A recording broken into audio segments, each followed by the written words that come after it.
Assalamualaikum warahmatullahi wabarakatuh. Kami dari kelompok 10 akan mempresentasikan materi yang berjudul Proyeksi Penduduk, mata kuliah Ekonomi Demografi oleh dosen pengampu Abdul Rahman SPD MSI. Berikut pemateri dalam kelompok kami. Yang pertama, Muhammad Rafli Ihsan Amar dengan NIM 90300118119. Pemateri kedua, Nur Hikmah Yunus dengan NIM 90300118090. Dan pemateri yang ketiga, Hasriani Nur dengan NIM 90300118104. Berikut presentasi dari kelompok kami. Selamat menyimak. Baiklah, di sini saya akan menjelaskan konsep perkiraan penduduk. 1. Pengertian proyeksi penduduk.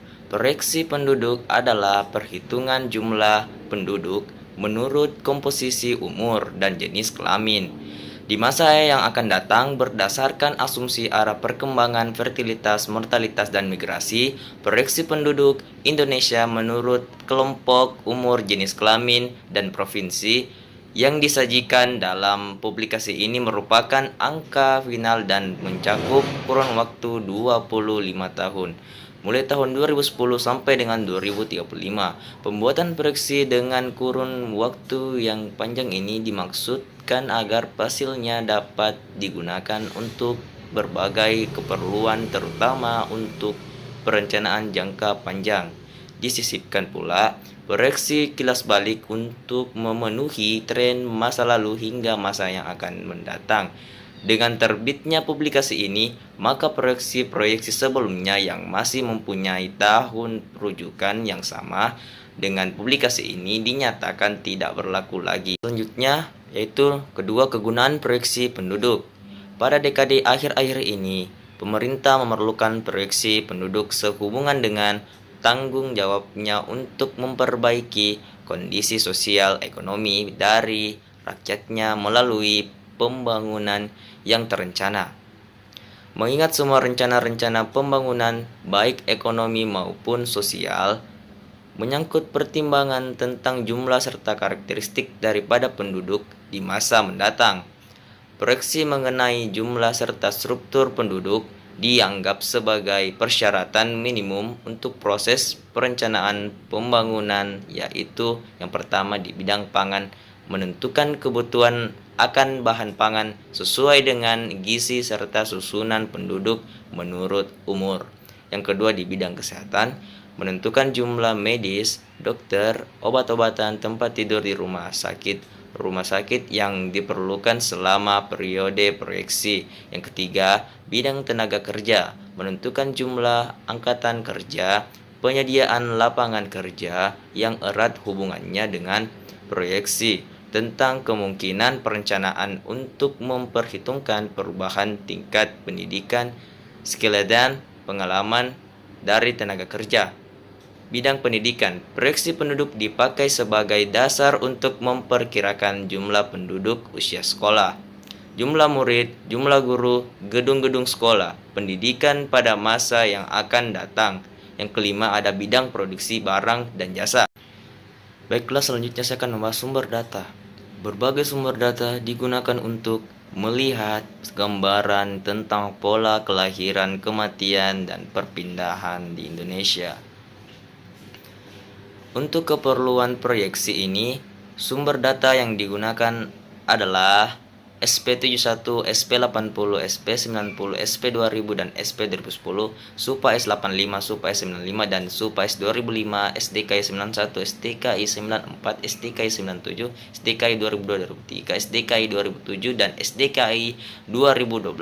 Hal ini dilakukan dengan pertimbangan untuk mengetahui pola secara lebih tepat serta dapat menentukan angka kelahiran dan kematian yang dipakai pada tahun tertentu. Dengan demikian, data yang akan dijajarkan dari masa yang lalu hingga perkiraan di masa yang akan datang tidak mengandung penyimpangan. Baiklah, selanjutnya ada evaluasi data. Data yang diperoleh dari hasil sensus dan survei biasanya masih mengandung kesalahan. Walaupun telah diusahakan agar kesalahan tersebut tidak terjadi atau sekecil mungkin, kesalahan yang paling sering ditemukan adalah kurang tepatnya pelaporan umur atau tidak melaporkan umur dengan benar. Hal ini disebabkan penduduk tersebut tidak mengetahui tanggal kelahirannya atau umurnya, sehingga pelaporan umurnya hanya berdasarkan perkiraan sendiri atau perkiraan pencacah. Ada pula penduduk yang sengaja menyembunyikan umur sebenarnya karena alasan-alasan tertentu, cenderung melaporkan umurnya menjadi lebih tua atau lebih muda. Salah satu data dasar yang dibutuhkan untuk membuat proyeksi penduduk dengan metode komponen adalah jumlah penduduk yang dirinci menurut umur dan jenis kelamin. Oleh karena itu, keperluan proyeksi ini, data dasar yang mengandung kesalahan-kesalahan tersebut perlu dievaluasi secara cermat. Kemudian dilakukan perapihan dengan tujuan untuk menghapus atau memperkecil berbagai kesalahan yang ditemukan. Baiklah, di sini saya akan menjelaskan bagian B, yaitu metode proyeksi penduduk. Badan Pusat Statistik atau BPS telah membuat proyeksi penduduk Indonesia tahun 2010 sampai dengan 2035 dengan hasil sensus penduduk 2010. Proyeksi ini dibuat dengan metode komponen berdasarkan asumsi tentang kecenderungan kelahiran, kematian, serta perpindahan penduduk antar provinsi yang paling mungkin terjadi selama periode 25 tahun yang akan datang. Tahapan yang dilakukan adalah menghitung proyeksi penduduk Indonesia, kemudian menghitung proyeksi penduduk per provinsi. Selanjutnya melakukan iterasi dengan penduduk Indonesia sebagai patokan sehingga penjumlahan proyeksi penduduk per provinsi hasilnya sama dengan proyeksi penduduk Indonesia.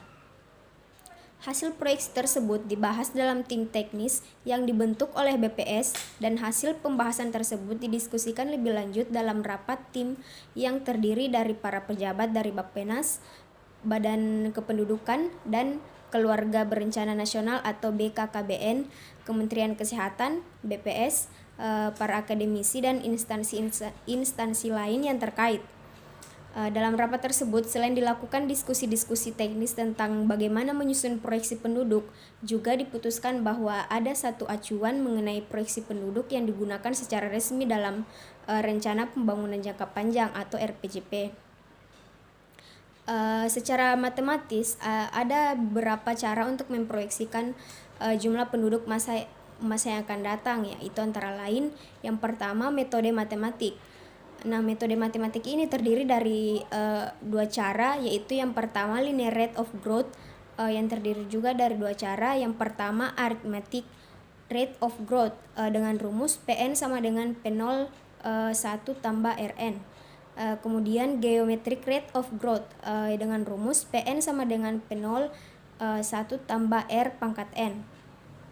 Kemudian cara yang kedua exponential rate of growth dengan rumus PN sama dengan P0 E pangkat Rn dengan keterangan P0 adalah jumlah penduduk pada tahun awal, PN adalah jumlah penduduk pada tahun ke-N, R adalah tingkat pertumbuhan penduduk dari tahun awal ke tahun ke-N, dan N adalah banyak perubahan tahun. Kemudian cara yang kedua yaitu metode komponen. Metode ini sering digunakan dalam perhitungan proyeksi penduduk. Metode ini melakukan tiap komponen penduduk secara terpisah, dan untuk mendapat proyeksi jumlah penduduk total, hasil proyeksi tiap komponen digabungkan. Metode ini membutuhkan data-data sebagai berikut. Yang pertama, komposisi penduduk menurut umur dan jenis kelamin yang telah dilakukan. Yang kedua, perapihan atau muting. Yang ketiga, pola mortalitas menurut umur. Yang keempat, pola fertilitas menurut umur. Yang kelima, rasio jenis kelamin saat lahir. Dan yang keenam, proporsi migrasi menurut umur. Di sini saya ingin menjelaskan tentang proyeksi penduduk tanpa migrasi dan dengan migrasi. Dengan kasus proyeksi penduduk Sulawesi Selatan pada tahun 2010 dan 2015. Yang pertama yaitu migrasi seumur hidup. Migrasi seumur hidup menangkap perbedaan tempat tinggal seseorang dengan tempat tinggal lahirnya. Dari tahun ke tahun, volume migran seumur hidup selalu meningkat.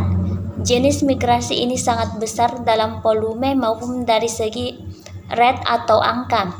Hal ini dikarenakan tidak ada batasan rujukan waktu. Jika tempat lahir seseorang berbeda dengan tempat tinggalnya, saat diwawancarai, maka orang tersebut sudah dikatakan sebagai migran. Bila jadi waktu lahirnya seseorang tersebut sudah sangat lama atau bahkan masih terbilang baru, selama orang tersebut di dalam konsep penduduk tercatat sudah berpindah tempat tinggal. Berdasarkan pada gambar tabel, terlihat bahwa migran keluar lebih banyak dibanding dengan migran masuk ke Sulawesi Selatan, yang berarti bahwa lebih banyak penduduk yang keluar daripada yang masuk ke Sulawesi Selatan. Daerah penerima migran Sulawesi Selatan terbesar terdapat di Provinsi Kalimantan Timur, Sulawesi Tenggara, dan Sulawesi Tengah. Provinsi Kalimantan Timur memiliki daya tarik penghasil minyak bumi dan industri, sementara Provinsi Sulawesi Tenggara dan Sulawesi Tengah terkenal dengan hasil buminya. Bisa dilihat menurut arus migrasi masuk ke Sulawesi Selatan, maka pendatang terbesar berasal dari 4 provinsi, yaitu Jawa Timur, Sulawesi Barat, Jawa Tengah, dan Sulawesi Tenggara. Berdasarkan tabel data migrasi seumur hidup di Sulawesi Selatan pada tahun 2005, 2010, dan 2015, tercatat bahwa jumlah migrasi masuk terbanyak terjadi pada tahun 2010, yaitu sebesar 364.288, dan migrasi keluar yang terbanyak terjadi pada tahun 2010 sebesar 1.409.614. 2. Migrasi recent. Migrasi recent menangkap perbedaan tempat tinggal sekarang dengan tempat tinggal 5 tahun yang lalu dari seseorang. Migrasi recent lebih menggambarkan fenomena perpindahan terkini, sehingga banyak studi atau penelitian yang menggunakan jenis ukuran migrasi ini. Berdasarkan tabel data migrasi recent Sulawesi Selatan pada tahun 2005, 2010, dan 2015, tercatat bahwa migrasi masuk terbanyak terjadi pada tahun 2010, yaitu sebesar 120.638 jiwa, dan migrasi keluar yang terbanyak terjadi pada tahun yang sama, yaitu tahun 2010, sebesar 208.057 jiwa.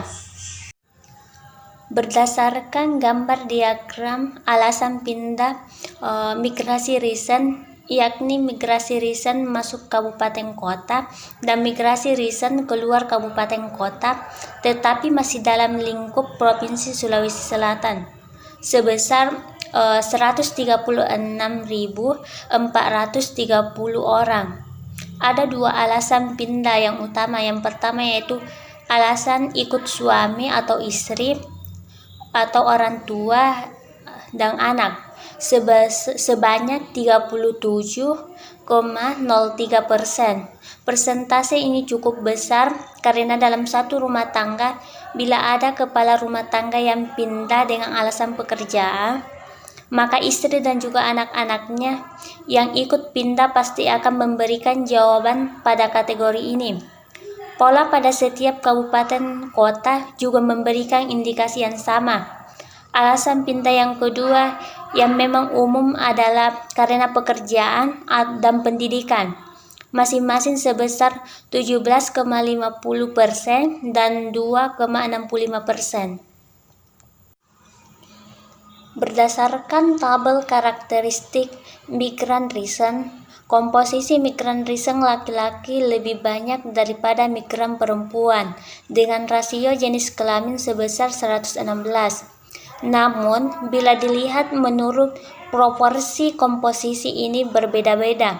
66% migran berada pada kelompok umur sangat produktif, antara 15 sampai 40 tahun dengan puncak sebesar 21% berada di kelompok umur 20 sampai 24 tahun. 48% migran berstatus kawin dan 47% migran berstatus belum kawin. Pola ini hampir sama antara migran laki-laki dan perempuan. Migran berpendidikan mayoritas tamat SMA, tidak atau belum tamat SD, dan juga tamat SD, masing-masing sebesar 33, 19, dan 17%. 48% migran kegiatan utamanya adalah bekerja, dan 28% mengurus rumah tangga. Bila dilihat menurut jenis kelamin, maka migran perempuan 55% mempunyai kegiatan utama mengurus rumah tangga. Bagi migran yang bekerja, 60% bekerja di sektor jasa-jasa, 5,28% di sektor manufaktur, dan 34% di sektor pertanian. 42% migran yang bekerja berstatus sebagai buruh atau karyawan. Kesimpulan, besarnya jumlah penduduk dan struktur umur penduduk hasil proyeksi ini sangat tergantung dari asumsi-asumsi yang digunakan, sehingga angka-angka tersebut bukan merupakan angka yang mutlak tercapai, tetapi lebih merupakan pedoman tentang apa yang terjadi jika asumsi-asumsi yang digunakan terpenuhi.